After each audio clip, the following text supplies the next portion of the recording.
Hi folks, it's Wendy again. So I'm gonna try the cloud pour again. I've mixed things up a little bit because on my very last video didn't work out as planned. I'll show you really quick. This guy is still a little bit wet, but it didn't make any clouds per se. So I mean, it's pretty. It's a really cool looking ring pour. And I got two out of that because, of course, I poured too much paint, which I sometimes do. Here's the other one. In fact, it was out of the same cup, same colors, but they just came out totally different when I was pouring them. So, granted, it's really pretty. It just didn't do the cloud effect that I was hoping for. So, it is kind of cool. Okay, so... Oh, sorry guys, I got a stuffy nose. So this is another one that I just did recently. He's dry. Turned out really cool. This tealy color down here is the color shift, which I don't know if you can see that, but it is stunning in person. It looks really, really pretty. This side got a little muddy, but it has a ton of personality. A little muddy on this side, a little bit of clouds on this side. It looks like blue star or blue with stars in the middle. I can't wait to epoxy this because of the color shift. It's really, really pretty. So, not colors that I normally would do. I was inspired by something I saw on TV, so I thought I'd throw them together. Okay, 8 by 10. I've already scraped this once, and I just put some paint and primer in one. And we're gonna pour. So I've got, well, you can't really tell what this is. This has the Deco Art Satin Enamel in the bottle, mixed with a little bit of house paint and then a little bit of Floetrol and water. So we're going to use that. This also I've heard makes some clouds. It's the Deco Art Extreme Sheen. So we're going to try that. I'm almost out, so I'm trying to turn the bottle upside down a little bit and get every last little goodie out of there. So the very last color that I want to come out is going to be this red color. Now I thinned everything up just a little. It makes just a tiny little mound and it dissipates pretty quickly. I've heard some other artists do that and they like the ratio to help make those clouds. So it's thinned a little bit. Now, if you saw my last video, I ran out of Floetrol. So this is a mix of mostly, because it's a little bit left over, it's mostly just paint and water and a little bit of Elmer's glue. So that, we're just going to see if that works on these suckers because, well, I was at Home Depot and I forgot to get Floetrol. I was there for work, so that counts, right? As me forgetting. Okay, so we're going to do red. Who do I want to come out? Maybe this is just a creamy color. So I'm going to go, I'm not going to make the, actually, let's try to keep this all in order. I'm going to, trying to think of where I want to put these guys. I'm going to go somewhere in between the layers that I did before. So the other one that I just showed you, those were very, very thin rings. The two before that I did the double pour, those were really thick thick layers, excuse me. So we're going to go with somewhere in the middle. Hopefully. That Extreme Sheen is metallic.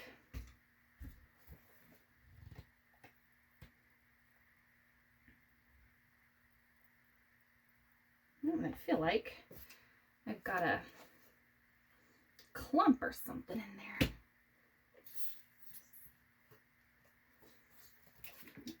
There we go. Oh, nope, the clump came back. So what I do when I clear these guys, I squeeze the bottle and try to suck the clump out of it. It's not working. He's really stuck in there. Oh, if I had better grip strength, I could probably take the nozzle off, but I can't. There we go. Okay. Alrighty, so we're just gonna do a basic ring pour.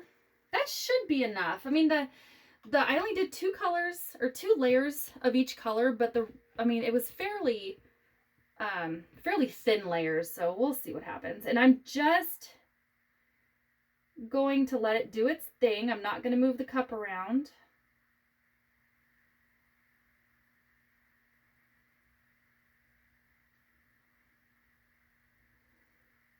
Might be a little bit too much paint, but I'm holding about a couple inches above the surface.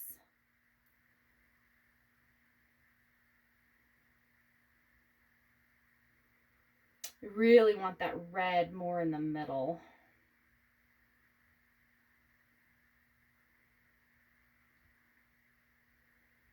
Move it around a little just to give it texture and see what it wants to do.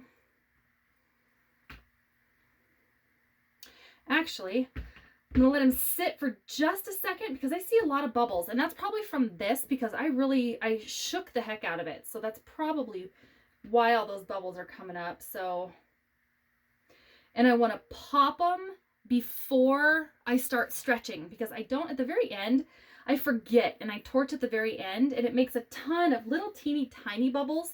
You'll still probably get them, but I want to give that a second and let those bubbles come up.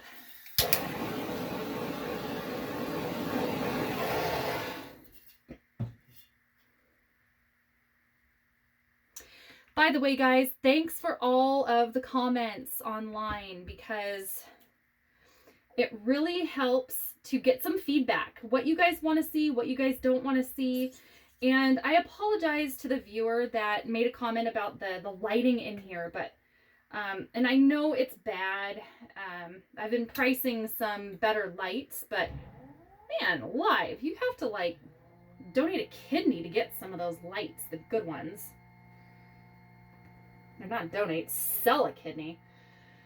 So that's really why I haven't upgraded the lighting in here, because I want something that's not going to fall apart in 2 days. But at the same time, I got bills to pay. I got animals to feed. So this background, I was going to do a teal and a green painting. Hopefully it won't show through. I don't think it will. So the background color probably doesn't matter too awful much. Oh, add a little more. So the reason why I'm adding paint to the outside is to help it flow, because the paint is sticking to the canvas, and those the rings want to roll over on themselves, and you'll lose some of that. So if you give the canvas a little bit of lubrication, you won't lose as many of those really pretty rings.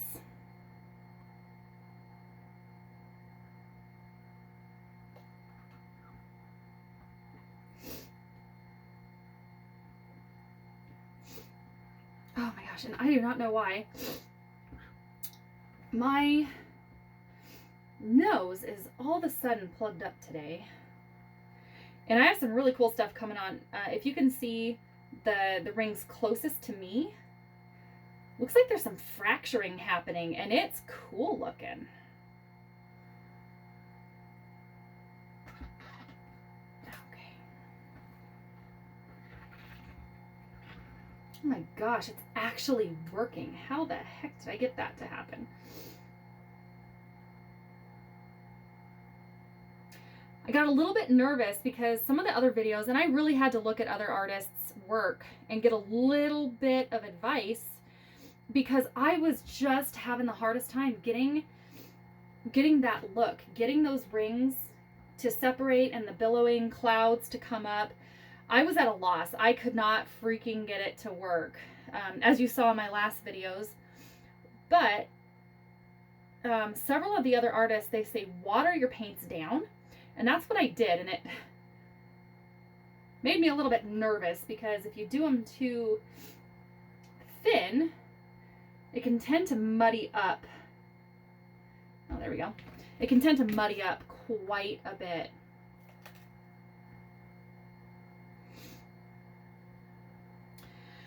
Oh, so I don't know where to stretch it. It's not doing the billows.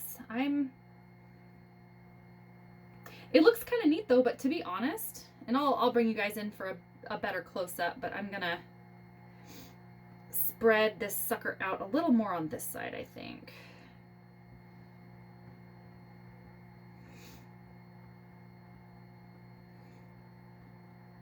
There. Oh, that looks really cool. Ooh, that looks really pretty right through the center.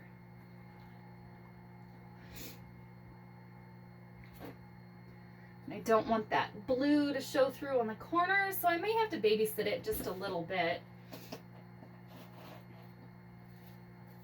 Oh, and there was a discussion, a very short discussion the other day about this being so messy. And I'll show you my go-to. So right next to me, I have Parents' Choice. There's just Walmart brand. I think they were less than $2. Baby wipes. So I have them right next to me, and I just pull them out as I need them. So baby wipes work great. I was using paper towels, and I still do. But a lot of the enamel paints, they really kind of grab onto your skin, and they don't really want to let go. So the wet baby wipes are perfect. Okay, so I'm going to torch it one more time.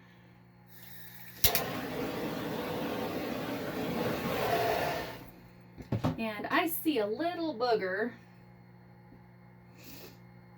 And if I could find my thumbtacks.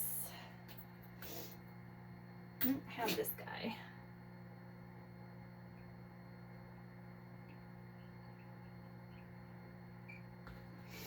We don't like paint boogers.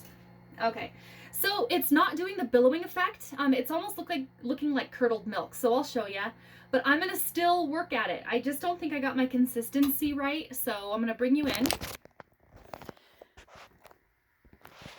And there, okay, so up here mostly is where it's separating, right in through here, and it looks like curdled milk. I'm not entirely sure why, but right in here, and I will get a better photo when this dries, but it is beautiful. That dark red, it's looking like, well, it really is looking like the metallics are showing through, and it's gorgeous. So anyway, folks, I'm going to still keep playing with this, and I'm going to try to get this cloud effect right. Granted, it does look kind of cool, but just kind of goes to show you that I've never really played around with this cloud effect before, and I'm not going to give up. But you can still get some cool looks out of it. Cool effects. All right, folks, until next time, please comment. Love to hear from you. Bye now.